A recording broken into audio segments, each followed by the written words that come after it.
সর্বপ্রথমে অভিনন্দন জানাই জয়পাড়া মডেল সরকারি প্রাথমিক বিদ্যালয়ের যিনি প্রাণ ভূমরা অর্থাৎ প্রধান শিক্ষক জাহাঙ্গীর আলম সাহেবকে।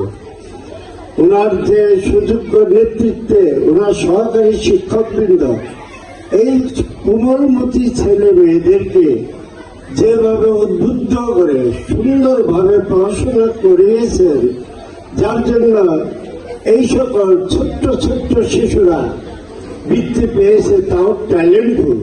17 জনের মধ্যে 15 জনের 13 জন ট্যালেন্টফুল, 2 জন সাধারণ বৃত্তি। এটা কিন্তু একেবারে কম না, একেবারে কম না। সুতরাং আমি এই ছোট ছোট শিশুদেরকে আমার অন্তরের অন্তঃস্থল থেকে অভিনন্দন জানাই, সাথে সাথে তাদের গার্জিয়ান মা বাবাকেও আমি অভিনন্দন জানাই।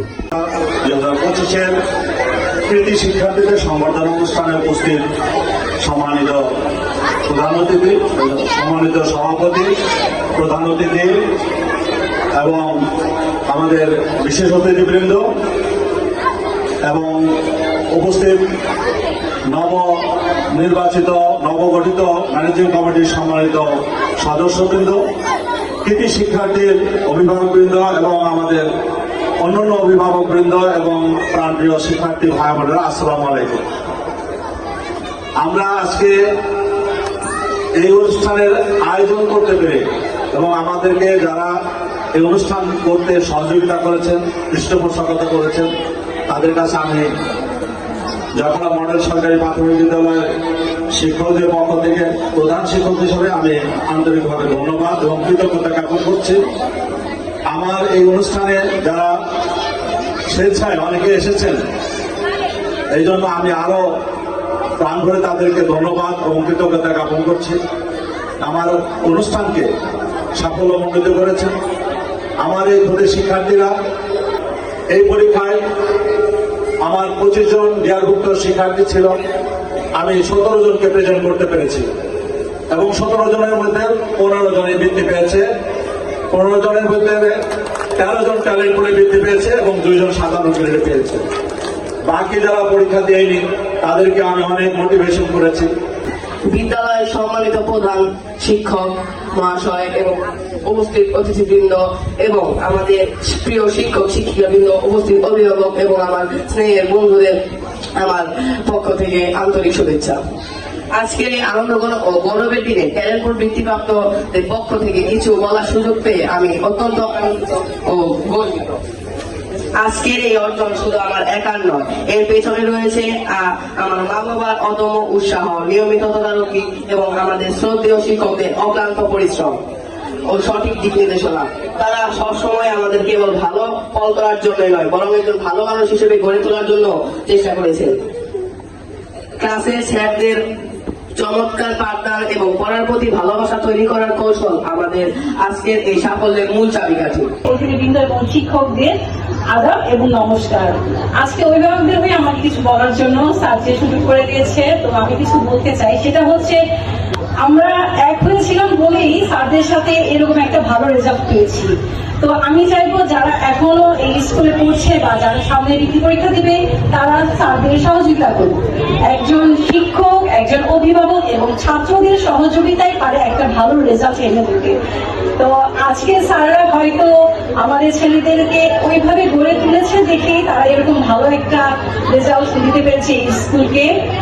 আসলে আমরা যখন একটা ছোট চারা গাছ বুনি, তখন হয়তো যেটা বুনে অনেক যত্ন করি, তো একটা ছাত্র ছাত্রী ঠিক ওইরকমই একটা চারা গাছ, শুধু ছাত্র হিসেবে তাকে ছেড়ে দিলে চলবে না যে সে বড় হয়ে গিয়েছে, সে এখন সব পারে, একা চলাফেরা করতে পারে, একা যেতে পারে, আসতে পারে।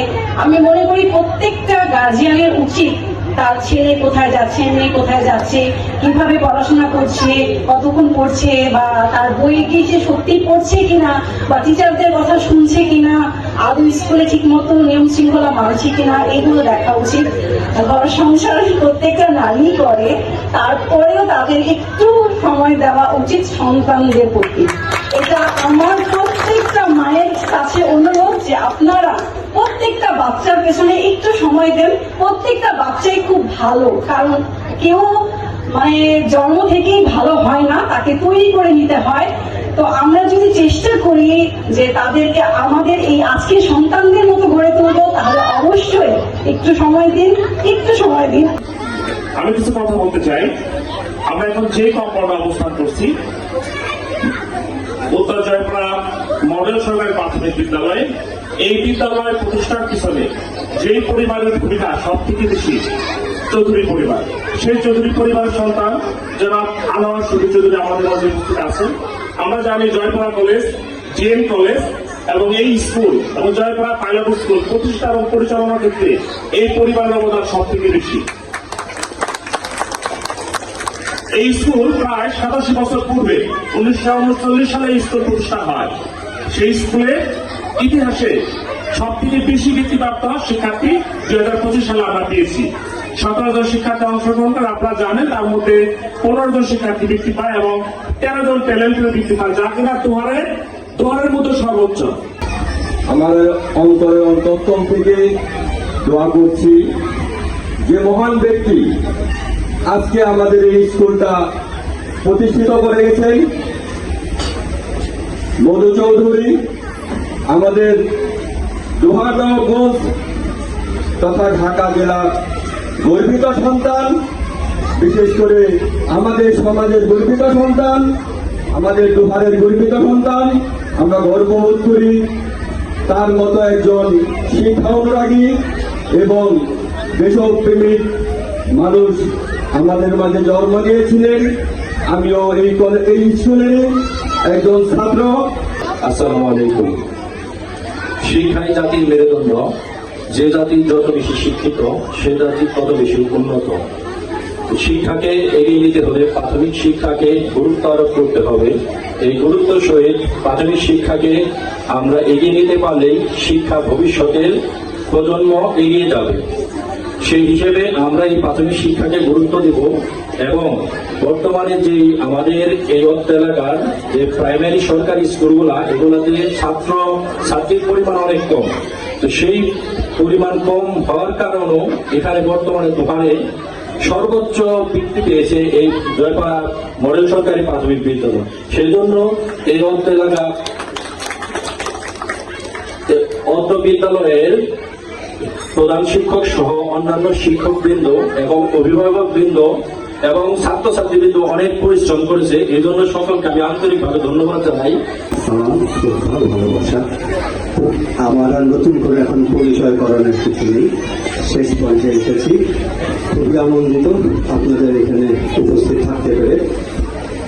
বাচ্চাদের উদ্দেশ্যে, অভিভাবকদের উদ্দেশ্যে, শিক্ষকদের উদ্দেশ্যে সকলেই সবকিছু বলেছে, সকল পরামর্শ দেওয়া শেষ। আমার এই ব্যাপারে এখন আর বলার কিছু নেই। একটু বলতে চাচ্ছি, আমি এখানে কিছু রাজনৈতিক নেতা উপস্থিত দেখতে পাচ্ছি, ভবিষ্যৎ কর্ণধার হবেন তারা, তাদেরকে দেখতে পাচ্ছি। তাদের প্রতি আমার বিশেষ অনুরোধ থাকবে, দলীয় রাজনীতি, ধর্ম, বর্ণ, এই জিনিসগুলির ঊর্ধ্বে এসে যাতে আমরা শিক্ষা প্রতিষ্ঠানগুলিতে একেবারে নিঃস্বার্থভাবে সহযোগিতা করতে পারি সকলে মিলে সমাজে, তাদের প্রতি আমার এই আজকের অনুষ্ঠানের মাধ্যমে অনুরোধটা থাকলো। আর হচ্ছে, যেখানে আমি দাঁড়িয়ে কথা বলছি, একটু না বললেই না, এই স্কুলটার সম্বন্ধে এক লাইনে বলতে চাই। ব্রিটিশ আমলে প্রতিষ্ঠিত হয়েছিল একটি মাত্র দোচালা বেড়া টাইপের ঘর, ওই সময় বাংলা ঘর বলতো। এই পাশের জায়গাটাতে আমার দাদা বাড়ি এবং নানা বাড়িতে পর্যায়ক্রমে তখন এখানে 3 জন 4 জন 7 জন, আমারও জন্মের আগের কথা, একজন মুরব্বী এখানে আছেন উপস্থিত, তারা কিছুটা দেখেছেন, আমার ভাই, বড় ভাই আঙ্গুর সাহেব। তো ওখান থেকে তখন আমার নানা ছিলেন স্কুল ইন্সপেক্টর। এই স্কুল ইন্সপেক্টর ঢাকার বিভিন্ন জায়গায় তার যেতে হতো। উনি এই স্কুলটা শুরু করেন ব্রিটিশ আমলে।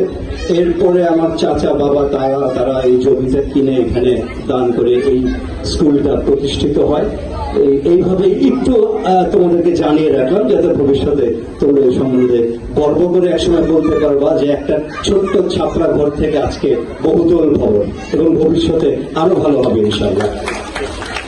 এখানে মাঠের খুব প্রয়োজন, আমি এটা খুবই ফিল করি মনের ভিতর থেকে, ছোটবেলা থেকেই দেখে আসছি। স্কুলের মধ্যে মাঠ না থাকলে কেমন হয়, তারপরে খালটাল একটু ভরে ধরে বিভিন্ন সময়ে নেতাবৃন্দগণ যারা উপস্থিত ছিলেন, স্কুল চালিয়েছেন, তারা করেছেন। তাদের জন্য যারা এতদিন ধরে স্কুল চালিয়ে এসেছেন তাদের প্রতি আমার আন্তরিক ধন্যবাদ। আর স্কুলের প্রধান শিক্ষক সাহেব, সহকারী প্রধান শিক্ষক সাহেব, শিক্ষয়িত্রী বৃন্দগণ সকলেই আসলে যা দেখছি অনেক আন্তরিক। গত 20 বছর আগে, আমি 15 বছর আগে এত আন্তরিকতা স্কুলের পক্ষে দেখিনি। এখানে অনেকে বলে গেছেন সরকারি স্কুল মানেই হয়তো একটু ঢেলা ঢালা ব্যাপার, প্রাইভেট স্কুলগুলি কলেজগুলি অনেক উন্নত হয়ে যাচ্ছে। বাট এই উদ্যোগ নেওয়ার জন্য আসলে আমি শিক্ষা অফিসার সাহেবদেরকে, উপজেলা অফিসারদেরকে ধন্যবাদ জানাচ্ছি। সবচেয়ে বড় কথা হলো সব, যারা আমি শুনতে পেরেছি, নিজে দেখিনি। এই জন্য আপনাদেরকে আসলে আরেকবার মনের ভিতর থেকে অভিনন্দন জানাচ্ছি। ছাত্র তোমাদের প্রতি আমার অনেক ভালোবাসা, অনেক শুভেচ্ছা। আর একটা জিনিস আমি শিক্ষক, প্রধান শিক্ষক এবং সকলকে বলতে চাই, শিক্ষার সাথে যারা জড়িত এখানে, আপনারা কিন্তু আমাদের চোখ খুলে দিয়েছেন। আমার বাসায় পাশেই চোখ খুলে দিয়েছেন 15 জন ট্যালেন্ট তুলে বৃত্তি, মারাত্মক অবস্থা। এখন আমরা কিন্তু ভবিষ্যতে এটা আরো দেখতে চাবো। যারা আসছে, আমরা এতদিন হয়তো অত খেয়াল করে না দেখলেও, যেহেতু আপনারা আজকে এটা প্রমাণ করেছেন যে ইউ আর পসিবল, আপনাদের দ্বারা এগুলি কেপেবল, তাহলে আমরা সবসময় ইনশাল্লাহ এটা আশা করবো। আর অভিভাবক বৃন্দদেরকে অনেক অভিনন্দন, সবাইকে সালাম জানিয়ে শেষ করছি। আসসালামু আলাইকুম।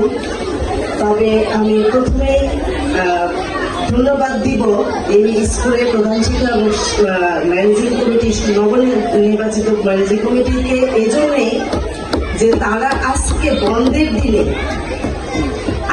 বন্ধের দিনে এটা খুবই কম আমরা পাই। আমরা সব অনুষ্ঠান স্কুলে দেখি খোলার দিনে করা হয়। এই যে একটা উদ্যোগ, এই যে বন্ধের দিনে বাচ্চারা যারা আসছে তাদের ধন্যবাদ, যারা অভিভাবক আসছেন তাদেরও, এবং আমাদের কিন্তু সবার খোলা। এখানে যারা আছে সবার কিন্তু কাজ আছে, সবাই কিন্তু সময় দিয়েছি আমরা আমাদের অফিস টাইমে। কিন্তু এই স্কুলের শিক্ষক এবং শিশুরা কিন্তু তাদের অফিস টাইমে না। এই জন্য আমি এইটা একটা বিরল ঘটনা যে আমরা বন্ধের দিনে একটা স্কুলে বাচ্চাদের যাতে কি হয়, ক্লাসের হ্যাম্পার না হয়। আজকে যাদের ক্লাস ছিল, আজকে যদি ক্লাস হতো তাহলে আজকে অনেকটা ক্ষতি হয়ে যেত, তাই না? ক্লাসে দেখেন আমরা এই যে একটা উদ্যোগ নেওয়া, এই জন্যই আমি প্রথম ধন্যবাদ দিই।